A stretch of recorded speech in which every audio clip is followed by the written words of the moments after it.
Do you want to last longer in bed? I'm Dr. Rena Malik, urologist and pelvic surgeon, and welcome back to the Rena Malik MD podcast, your source for evidence-based information about your sexual health and more. I'm committed to bringing you the latest and most comprehensive insights about urology and sexual wellness. Whether you're someone who's curious about health and wellness or looking for in-depth discussions about your health issues, you've come to the right place. Today, we're diving into the topic of premature ejaculation. And in this topic, I'm going to cover how ejaculation works, what causes premature ejaculation, how it's diagnosed, and the various treatment options available, including lifestyle changes as well as medical interventions. Premature ejaculation, or ejaculating before you want to during sex or even during masturbation, is very, very common. In fact, it occurs in about 30% of men, and actually only 9% of them end up going to the doctor because clearly this is a very stigmatized area. Let's start off by understanding the process of ejaculation. Ejaculation is a lot more complex than you might think, so let's break it down. It actually involves a reflex arc that kicks in at the height of sexual stimulation. So what happens is you get sensory signals from your genitals that get sent up through your spinal cord and to your brain. When you get to a high enough level of arousal, this then sends signals that triggers the spinal ejaculation center in the spinal cord. And once that's triggered, ejaculation is divided into two phases: emission and expulsion. Now, during emission, the tubes that carry sperm, including the vas deferens and other structures like the seminal vesicles and the prostate, start contracting or squeezing. This contraction moves fluid that will eventually form the semen through into the urethra at the base of the penis. Once the fluid is there, you can't stop. It's like the point of no return. And you might actually sort of recognize this feeling because it's like impending. It basically becomes involuntary to ejaculate. This then leads you to the expulsion phase. During the expulsion phase, there's rhythmic contractions of the pelvic floor muscles, which are essentially the muscles around the urethra and in the pelvic floor that cause the semen to propel out. And this is why ejaculation can be very powerful. Now, in a younger guy, that can be released with some force, anywhere between 30 to 60 centimeters per second. However, as men age, those muscles get weaker, right? And so the ejaculation becomes less forceful to even half of what it used to be. Or some guys will describe it as dribbling out. This is a normal process, and part of it is because of those weakened muscles. What I want you to take away is that ejaculation is partially a reflex. So once it gets into that emission phase, you can't go backwards. And so this can sort of destigmatize the idea that premature ejaculation is something you can just control through willpower alone, because a lot of guys can't. And that's not abnormal. This is a truly physiologic problem. Now, what happens to cause it though, right? As I mentioned before, it's a very common issue, which is estimated to affect about 30% of men, meaning if you have a room of 10 guys, 3 of them are going to be suffering from premature ejaculation. However, only 9% will actually go see a doctor for it. So what causes it, right? Is it just psychological, or are there also physical factors? And if you're listening, you already know that I'm going to tell you there's more than just it going on in your head. First of all, it's important to identify premature ejaculation as primary or secondary. Primary is that you've had this issue lifelong, which means that ejaculation occurs usually within 1 to 2 minutes of penetration, and you've had it your whole life starting at your first sexual encounter. Now, secondary is that something happens after you've previously had normal ejaculatory function. Obviously, there are psychological factors that play a role. I tell guys that no matter what, when you have a sexual problem, it's always up in your head to some degree, because the first time you have a problem, you're thinking about it. And the next time you go to have sex, it's still there. You're still thinking about it. And even when you start to have sex, like, oh my God, am I going to ejaculate too soon? Is my partner going to be pleased? Am I going to be embarrassed? You're always thinking about it. And it leads to psychological issues when you're trying to have sex that can make sex less fun, and less pleasurable and more stressful. But there are a physical or physiologic component, and that is an imbalance in neurotransmitters or chemical messengers in your brain. Studies suggest that serotonin, which is a key neurotransmitter, plays a significant role. There might also be a genetic component. So if premature ejaculation runs in your family, you might be more prone to it. However, it's not really typical dinner conversation that comes up with your dad or your brother, right? It is usually something that is not often talked about. Another thing is hormonal imbalances. So particularly when we see issues with testosterone, they can affect ejaculation, and even thyroid issues have been linked to premature ejaculation. And lastly, some people have a high sensitivity of the head of their penis or the glands of their penis, and this can cause issues. Now, the last one is something that I do see quite often, and this is because when men start to have trouble with erections, they might not find themselves being able to last as long. They tend to then rush through sex because they're worried about losing their erection. So they're rushing because they don't want to lose their erection, and then they ejaculate sooner. And then their brain creates a circuit, right? They now think that that's as long as they want to last during sex. And so the next time they have sex, they have premature ejaculation. Your body then becomes habituated to getting to that specific point of arousal and ejaculating faster than before. Now, the good news is in these cases, when you fix the erectile dysfunction, you can oftentimes also correct the premature ejaculation. Now, next up, how is premature ejaculation diagnosed? Now, interestingly, it's not about going through a number of invasive tests or exams. It really just involves talking to your doctor so we can understand what your symptoms are. When are they happening? How often are they happening? And what have you noticed causes it to be better or worse? And how long has it been going on? Based on the guidelines, there are some criteria which we tend to follow.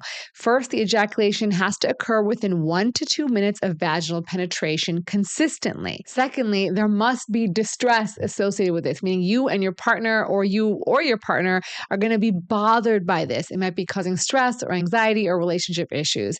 And lastly, it should be a recurrent issue that occurs almost every time you have sex.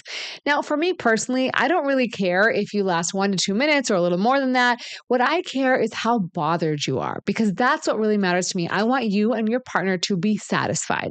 Now, on occasion, I will say I've had patients come in and tell me they last 7 to 10 minutes, but their partner isn't satisfied. Now, if you guys are new here, let me educate you. The average time to ejaculation for men is somewhere between 5 to 6 minutes. So if you are already at that point or even longer than that point, it's probably unrealistic to think that you're going to actually be able to double your time or last for 15, 20 minutes if that's never been the case. And so we have to sort of have a reality check in some cases and then talk about like, well, why does your partner maybe feel that way? What can we do to like make everyone feel good and enjoy pleasure during sex? Now, we're obviously going to rule out any underlying conditions, specifically those hormonal imbalances we talked about, or if we think there's other health issues going on. So specifically, we might check blood tests like testosterone, thyroid function, and, we may discuss your mental health and see if there's other factors at play that might benefit from seeing a sex therapist or a psychologist to deal with some of the anxiety and relationship factors that are at play. Now, what can you do?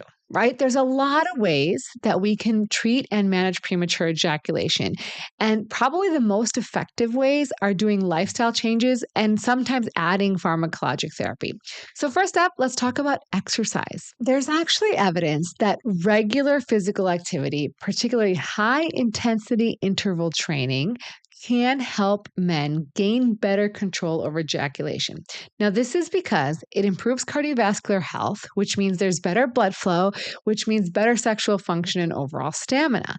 But HIIT itself also boosts what we call interoceptive awareness. Now, this is your body's ability to recognize and sort of process internal signals. Think of it like you're becoming more in tune with what's going on inside. So things like HIIT, even yoga and running can help you sort of increase this awareness and help you recognize when you're approaching orgasm so that you can manage it more effectively. The other way this works is it helps balance the sympathetic and parasympathetic nervous systems. These symptoms are the ones that sort of manage stress and relaxation. So when you have a more balanced nervous system, meaning you can activate the parasympathetic nervous system, you can delay the ejaculatory reflex, which allows you to have more control. And of course, exercise reduces stress.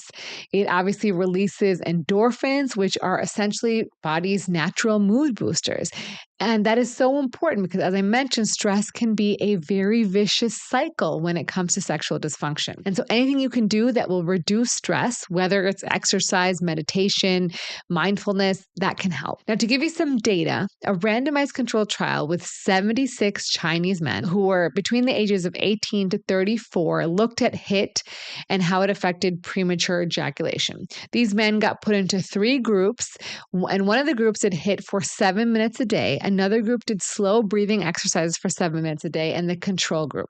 And the study found that 2 weeks of daily 7-minute high-intensity interval training led to significant reductions in premature ejaculation symptoms compared to the other groups. Now, in terms of yoga, they did a meta-analysis, and they found that, generally speaking, yoga programs increased intravaginal ejaculatory latency, meaning the time to ejaculation after penetration. In one of the studies, they found that this latency period before ejaculation went from 30 seconds to lasting nearly 2 minutes. While that doesn't seem like a lot, that's about a 4 times increase in time.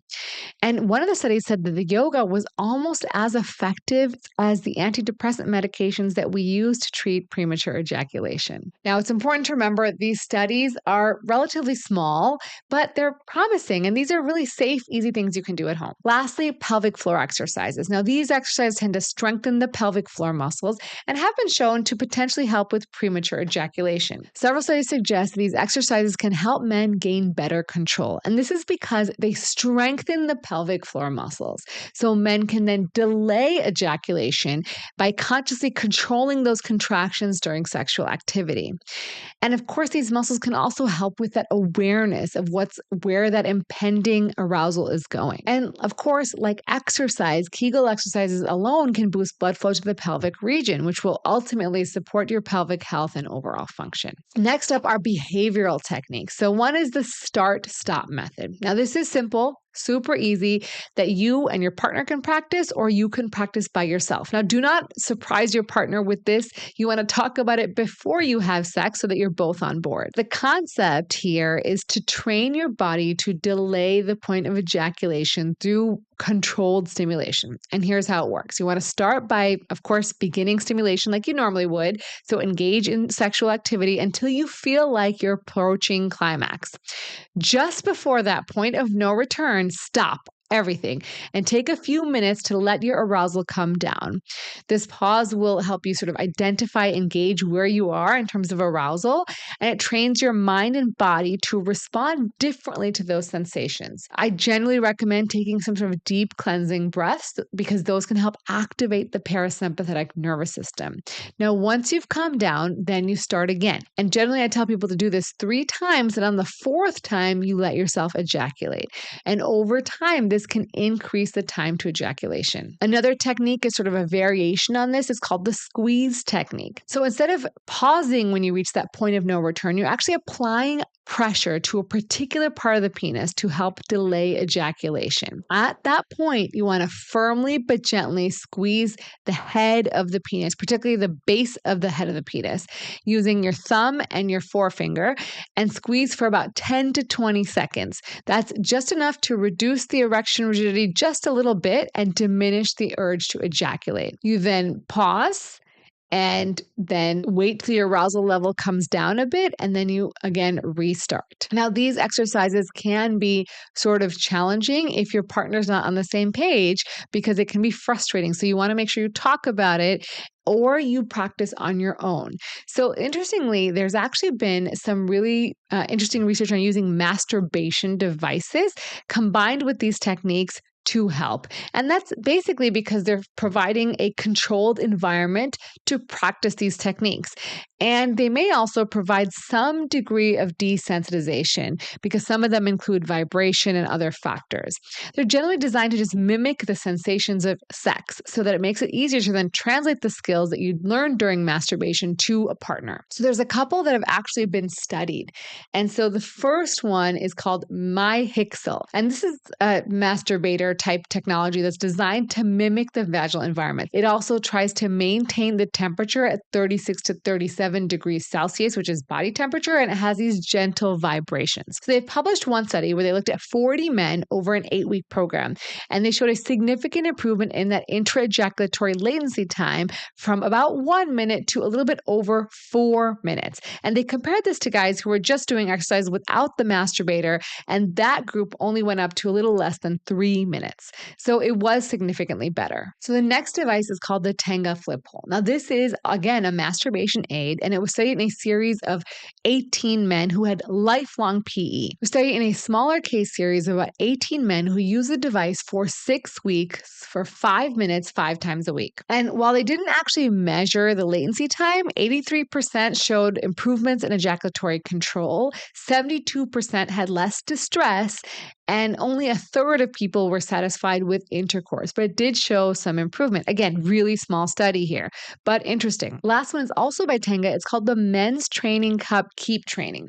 So it comes with 5 disposable cups that have 5 levels of tightness and strength. That ranges from mild to strong. So they did a study of 37 men that showed a significant increase of this ejaculatory latency from 103 seconds or 1.5 minutes to nearly 4 minutes after 8 weeks of use. Now, it is important to note that 18 of those men actually withdrew from the study. So some people left, maybe they didn't like it, maybe it didn't work. We don't know why they withdrew necessarily, but it's, again, all really small studies, but I do think there is value in being able to practice and potentially using a device that's like a masturbator that feels like a vagina and sort of mimics the vaginal environment is going to be better than masturbating with your hand, which really cannot mimic the inside of a vagina or the temperature of the sensations. So what if, you've tried all these things and lifestyle changes aren't working? That's where medications come in. Now, there are no FDA-approved medications for premature ejaculation. However, there are some that are pretty effective in terms of treating premature ejaculation. First up is topical anesthetics. Now, these are lidocaine-based creams or sprays that are applied to the penis 30 minutes to a few minutes before intercourse. And these are popular because they're easy to use. You can get them over the counter and they're pretty straightforward. Essentially, they're reducing the sensitivity at the head of the penis, the glans penis, which can help then delay ejaculation. Now, the benefits of these are they're quick to apply, they're easily accessible, and they're generally effective. Now, the downsides are that some people will actually have numbness, right? And this can then reduce the sensitivity of the penis, leading to issues actually maintaining erections. Also, if they're not washed off before sex, sometimes you can actually transfer them to your partner and they can experience numbness. Next up is antidepressants. So antidepressants work on serotonin. So specific antidepressants called selective serotonin reuptake inhibitors like fluoxetine, paroxetine, or sertraline. Certain antidepressants, which are selective serotonin reuptake inhibitors, things you've heard of like fluoxetine, paroxetine, or sertraline, or like Cymbalta, Paxil. These are effective at delaying ejaculation as a side effect. They're typically taken daily, and they do need a few weeks to take full effect. Now, they do have side effects, of course. They can cause some decreased libido in some. They can cause nausea and fatigue. And if you stop using them, sometimes the symptoms can come back. Now, there is an available option that you can take on demand called duloxetine, but that's not available in the United States. But it is sort of helpful if you can get access to it for men who are having premature ejaculation, so you can take it as needed. Last up are PDE5 inhibitors. Now, these are used for those specific subset of guys who are having premature ejaculation because they're rushing through sex and worried about their erections.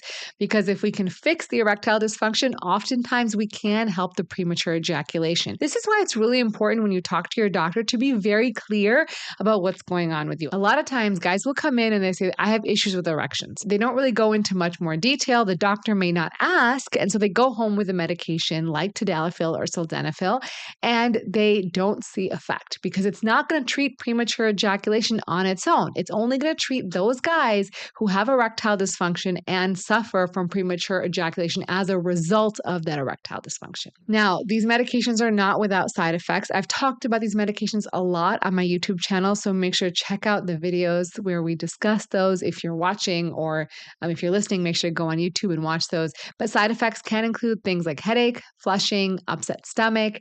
And these medications require that you have some sexual stimulation for them to work. And some require you to not eat before you use them so that you can have the most efficacy.